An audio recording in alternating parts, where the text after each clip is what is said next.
Bienvenidos a Peter de Asia, una vez más, capítulo 11. El 10, ¿por qué? Porque el 10 no salí en el vídeo y entonces pues no pude decirlo, pero fue el capítulo 10. Este es el capítulo 11. Hoy me sobrepasan todas las emociones. De lo que voy a traer aquí al canal no lo puedo explicar con palabras. Por fin me ha llegado lo que tanto esperaba. Y tengo muchísimas ganas de hablar sobre esto. Tengo muchas ganas de retraerme en el tiempo, casi 40 años, en el mundo este de los videojuegos, que yo ni siquiera había nacido. Mira que hay cegueros en el mundo, Mira que hay peña que da por culo con la Mega Drive, con la Master System, con la Sega Saturn, con la Dreamcast. A ver, yo soy nintendero, ¿vale? Yo soy nintendero, las cosas como son, soy un Pikmin, pero tengo muchos amigos cegueros, eso, que es fanatismo por Sega. Lo más gracioso de todo es que, bueno, hay muchos cegueros que no conocen de esta máquina. Ellos se creen que todo empezó con la Master System o incluso, si me apuras, con la Mega Drive, pero no, hay algo más allá. Y como voy a hablar mucho, porque voy a contaros muchas cosas sobre esta consola, os voy a presentar ya el producto. Y aquí os traigo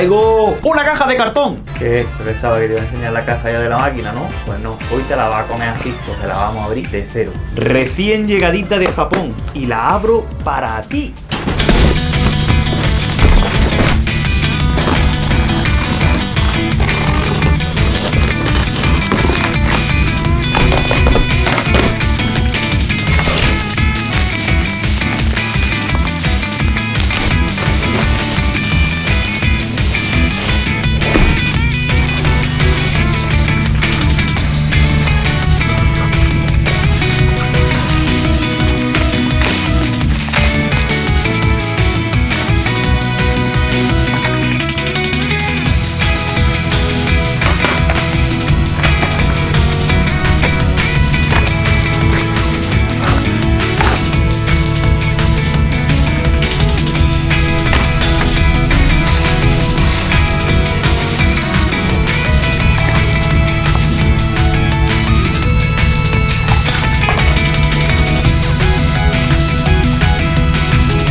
Pues aquí tenemos la SG-1002 o Mark II. Estoy muy contento de tener esto conmigo. La verdad es que la he encontrado a muy buen precio. Sé que la caja no estaba en las mejores condiciones, estaba un poquillo en mal estado y comía de mierda, pero bueno, intentaré restaurarlo todo lo mejor que pueda. Evidentemente una consola del año 84, por lo tanto es muy difícil encontrarla en perfectas condiciones y ya nueva, pues no sé si quedará alguna en el mundo, pero si existe yo no la puedo pagar. Es que esta consola no la conocen ni muchísimos cegueros. Se cree que todo empezó con Master System o con la propia Mega Drive, pero esta consola es bastante más antigua. De hecho, este no es el primer modelo, este es el segundo. Voy a contaros la historia, tío, porque es que es súper bizarra la historia de esta máquina. Pero el modelo original, que es la SG-1000, esta es la SG-1002, esa se empezó a construir a finales de los años 70, aunque salió en el 83. Por eso digo que una historia bastante bizarra. Lo primero de todo, ¿sabías que Sega era una empresa americana?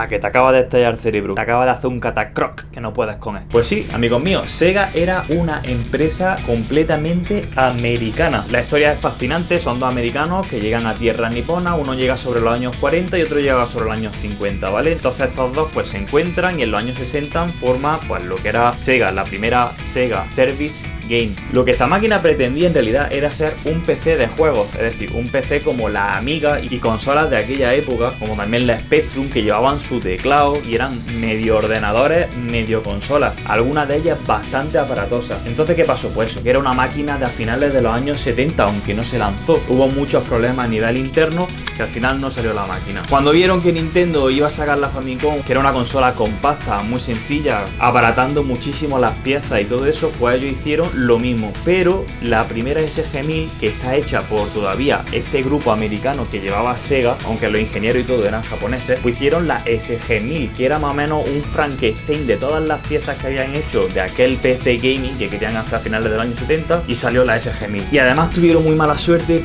porque es que la consola salió un 15 de julio de 1983. Y sí, podéis pensar, bueno, el 15 de julio del 1983, ¿qué problema hay? Pues el problema que hubo es que salió junto a la Famicom de Nintendo, que es la que vosotros conocéis en Occidente como la Nintendo NES. Pues sí, esto fue un martillazo letal para Sega, que sacó ese mismo día la SG-1000 y la SC-3000, que era como una especie de ordenador y con un híbrido con la consola, por la SG-1000. Sacaron los dos modelos al mercado a la misma vez, y Famicom sacó su modelo recogidito con sus mandos, con la cruceta patentada, que por eso incluso la SG-1002 no pudo tener la cruceta en el mando para no replicar la cruceta de Nintendo y evitar cualquier denuncia. Que la SG-1000 es una consola que a nivel de diseño a mí me encanta, porque para ser de aquella época me flipa, pero tenía muchísimas taras. La SG-1000, la primera, era bastante aparatosa porque llevaba los mandos a los laterales, es decir, a nivel de diseño Famicom estaba mucho mejor porque lo tenía en la parte frontal, y el mando estaba adherido a la consola, es decir, el control número 1 estaba con un cable conectado a la consola. Si te rompía el mando, pues tendrías que abrir el mando o lo que sea para poder arreglarlo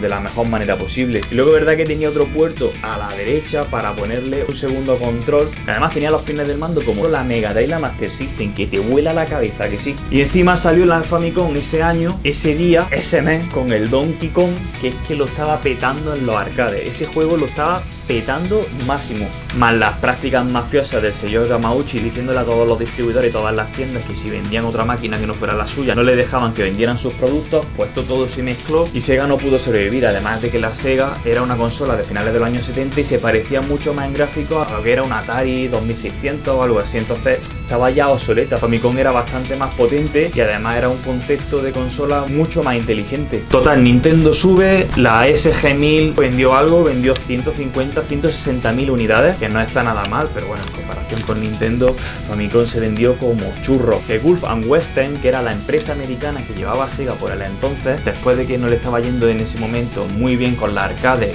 la SG-1000 y la SC-3000 le salió bastante chunguele, pues ¿qué hizo? Que vendió la empresa, y ahí sí ya la cogió una empresa japonesa, que esa empresa japonesa es CSK Group. Total, que llegó este grupo nuevo a Sega y dijo, a ver, ¿qué han hecho aquí con la SG-1000? ¿Cómo podemos arreglar esto dentro de lo posible? Vieron que era un desastre porque era como un Frankenstein de chip y de placa, y entonces hicieron una segunda versión, que es esta de aquí, que por eso podemos decir que la SG-1000 Mark II es la primera consola de sobremesa creada por una empresa japonesa como tal. Fijaros la prisa que se dieron los japoneses cuando cogieron la empresa, que la SG-1002 salió en julio también, en julio, el 31 de julio del 1984, es decir, en poquitos meses, no sé si 3-4 meses, tenían la consola lista con nuevos mandos, con nuevo diseño, la habían mandado a fabricar, habían hecho la logística y estaban en las tiendas. Es decir, pensad que eso era el año 84, los años 80, que el mundo no estaba tan globalizado como lo está hoy. Que este modelo además se parece mucho a las máquinas como la Spectrum, si os fijáis en la estructura de la consola, es muy diferente a la Famicom. Esta consola salió por unos 15.000 yenes, que unos 15.000 yenes al cambio pues serían como unos 110-120 euros, que era bastante dinero para la época. Es como si estuviese comprando quizá una consola ahora de 400-500 euros, como las consolas de nueva generación. Con la SG-1002, que es verdad que ya las ventas pues se dispararon un poquito más, porque es verdad que entraron también en otros países, como puede ser Nueva Zelanda, Australia, algunas unidades también llegaron a América. Por ejemplo, la SG-1000 no llegó a América ni llegó a Europa, es que no salió de Japón prácticamente. El motivo por el que entraron en países como Taiwán es porque allí no había entrado Famicom y entonces no había una competencia directa. Entonces allí sí que es cierto que vendieron más unidades. La SG-1000 Mark II es mucho más fácil de conseguir, es mucho más barata de conseguir en comparación con la SG-1000. La SG-1000 hay menos unidades, por lo tanto es más cara. Pero la SG-1002 sí tuvo más ventas, prácticamente por eso, porque sí pudo acceder a otros países del mundo, aunque Famicom por aquel entonces ya había arrasado casi con todo el mundo. Ya le haría luego después más daño cuando llegó Master Master System y llegó Mega Drive, que ahí sí le hizo bastante pupa a Nintendo, sobre todo en Europa. Con la SG-1002 también los mandos eran un poquillo aparatosos porque había que conectarlos por detrás de la máquina. Así que o te la ideabas para darle la vuelta y te llegara el cable, o el cable era muy corto. De hecho, el cable le voy a quitar ahora mismo la goma para que veáis lo largo que es o lo corto, que los japoneses lo tienen todo corto. Claro, el cable es muy cortito. Tenías que estar comiéndote la pantalla prácticamente. Yo creo que puede tener 1 metro o no llega ni siquiera al metro, 1 metro de cable. El mando es muy curioso, viene aquí una pelotita que se desmonta y bueno, pues esto es la alternativa que tuvo Sega al mando de Famicom, pues por eso, por la patente. A la hora de controlar el juego, pues un poquito aparatoso, es decir, no es que vaya mal del todo, pero tampoco es que sea un control muy preciso. Pero bueno, muy superior al de la SG-1000, la primera, sinceramente. Y esta consola es NTSC Japón. Pues el NTSC es la televisión analógica que se utilizaba en países pues como Japón o América, por ejemplo, y que es incompatible pues con el sistema PAL, que es el que tenemos nosotros en Europa. Entonces, si tú conectas esta máquina NTSC a tu televisión PAL, pues la imagen o no se te va a ver o se te va a ver en blanco y negro. Por eso es recomendable comprar un adaptador. Estas máquinas iban por antenas, no iban como estas más modernas. Habéis visto la de componentes, el Euroconector o la HDMI, que es lo que tenemos ahora mismo, HDMI 2.1. Esto había que coger la frecuencia exacta como si fuera un canal de televisión. En especial las consolas de Sega, estas primeras eran para sintonizarla, era un suplicio, te podías tirar media hora sintonizando hasta que encontraba el canal para la máquina. Puedes encontrar consolas SG-1000 PAL, pues sí, que en algunos territorios como Taiwán se vendió la consola en PAL, pero encontrarla tiene que ser una odisea en el espacio. Así que lo más fácil es conseguir una máquina de estas que están en NTSC, conseguir un buen adaptador y por supuesto no la vaya a conectar a la corriente directamente. Como la conectes a la corriente directamente, que va a un voltaje diferente, la fríes. Vamos, te llama tu vecino y te pregunta si está haciendo una barbacoa para que lo invites, ¿sabes? Así que ten cuidadillo con eso si la pillas. Esta consola, ¿qué más problemas se enfrentó? Pues estos dos primeros modelos se enfrentaron también a las third parties, porque las third parties le estaban haciendo videojuegos a Nintendo, que eran los que tenían acaparado prácticamente todo el mercado de los videojuegos. Entonces todos los juegos que salieron para esta máquina eran básicamente creados por Sega, porque no le hacían caso básicamente. Además de que era bastante complejo programar para esta máquina. Creo que se hicieron alrededor de unos 80 juegos para esta máquina, es decir, no tenía tampoco un catálogo de la hostia, pero había donde elegir. Muchos de ellos eran deportivos, de LEA, de olimpiadas, de fútbol, de béisbol, de baloncesto, y la verdad es que bueno, que sí, que se ven un poquito arcaico, pero bueno, está gracioso si pones la consola y te echa una partidilla recordando aquellos tiempos, que todo no empezó con 300.000 teraflops, que un juego de estos, si te das cuenta en la caja, pone que tiene 32K, ¿sabes? 32K. Además, estas máquinas que tienen un puerto por aquí, que lo estáis viendo ahora mismo en las imágenes, pues se le podían conectar miles de periféricos, otra cosa no será, pero periféricos tenían la SG-1000, tenían teclados, hasta controles para los juegos de conducción, yo que sé, había 1000 cosas para esta máquina, la verdad es que es muy impresionante. Nosotros hemos visto la Sega CD, que si la 32X, todos estos accesorios que tenías que ponerle a la Mega Drive y todos estos rollos, todo eso ya en los años 80 ya existía, porque esta máquina no solamente iba a cartuchos, que por cierto son bastante difíciles de meter los cartuchos dentro de lo que es la consola, están bastante duros. Aparte de los cartuchos, lo que tenían eran una especie de tarjetas muy parecidas a las de la PC Engine, y esas tarjetitas no se podían meter dentro de la consola. De hecho, a la Mark III sí se le podían meter los cartuchos y las tarjetas, que además voy a decir una cosa, os lo voy a adelantar para que lo sepáis. La Mark III es la primera Master System que tuvimos en Europa. Sega sacó 3 consolas en menos de 2 años. Imaginaros que lo intentaron por activa y por pasiva. Ya Master System sí.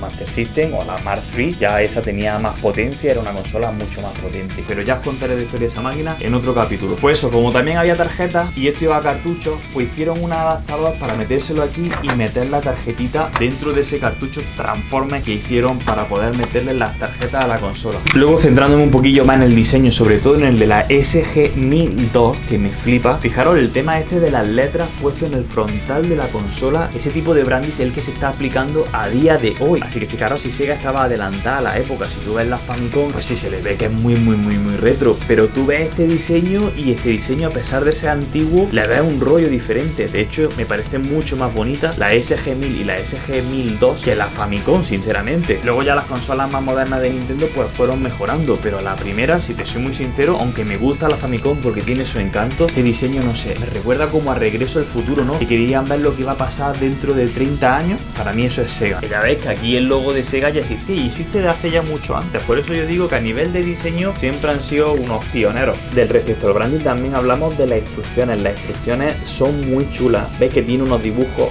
muy cuidados. Claro que todos los periféricos y todos los mandos de Sega tenían este tipo de nombres: SG200, SG150, SG300. Luego otros aparatos pues a lo mejor le llamaban SK2400. Todos tenían más o menos esa dinámica. Luego se veían algunas pantallas de juego explicándote pues bueno, cómo jugar a los distintos juegos que venían dentro del cartucho. Y una cosa que se ha perdido ya también es que dentro de las instrucciones, sobre todo las de Sega y las de Super Nintendo también la he visto algunas veces, es que te venía una parte final para que tú tomaras pues tus apuntes del juego, tus memorias, tu memo personalizado del juego, pues con alguna estrategia, algunos triquillos o algunos tiempos, por ejemplo, que te hicieras en el juego, tus récords. Y eso también pues se ha perdido, ¿no? El tema de las instrucciones, que yo personalmente he hecho bastante de menos. Ahora los cartuchos vienen ya vacíos. Y nada más, yo creo que este vídeo se está extendiendo ya mucho. Podemos hablar de muchas más cosas de Sega. Decidme si os ha molado este vídeo. Ahora, por favor, tenéis que darle un like a esto, pero un like pero súper poderoso, con todo lo que te he explicado aquí para ti, ¿sabes? Si tienes alguna preguntilla o quieres que haga más vídeos sobre Sega, pues ya sabes, aquí tienes la caja de comentarios para poner a ti lo que te salga de ahí abajo. Y además también te puedes suscribir a Peter de Asia, que Peter de Asia es mi otro canal. Hago unos vídeos ahí que flipas sobre temática asiática, que están muy guay. Y te lo dejo también en la descripción del vídeo, para que lo tengas ahí todo fácil tú. Y nada más, si ya le has dado like, ya le has dado un comentario, te has suscrito y le has dado a la campanica, pues ya aquí yo me despido y ya no tengo más que decirte. Así que nos vemos en el próximo capítulo de Peter the Game. ¡Hasta luego!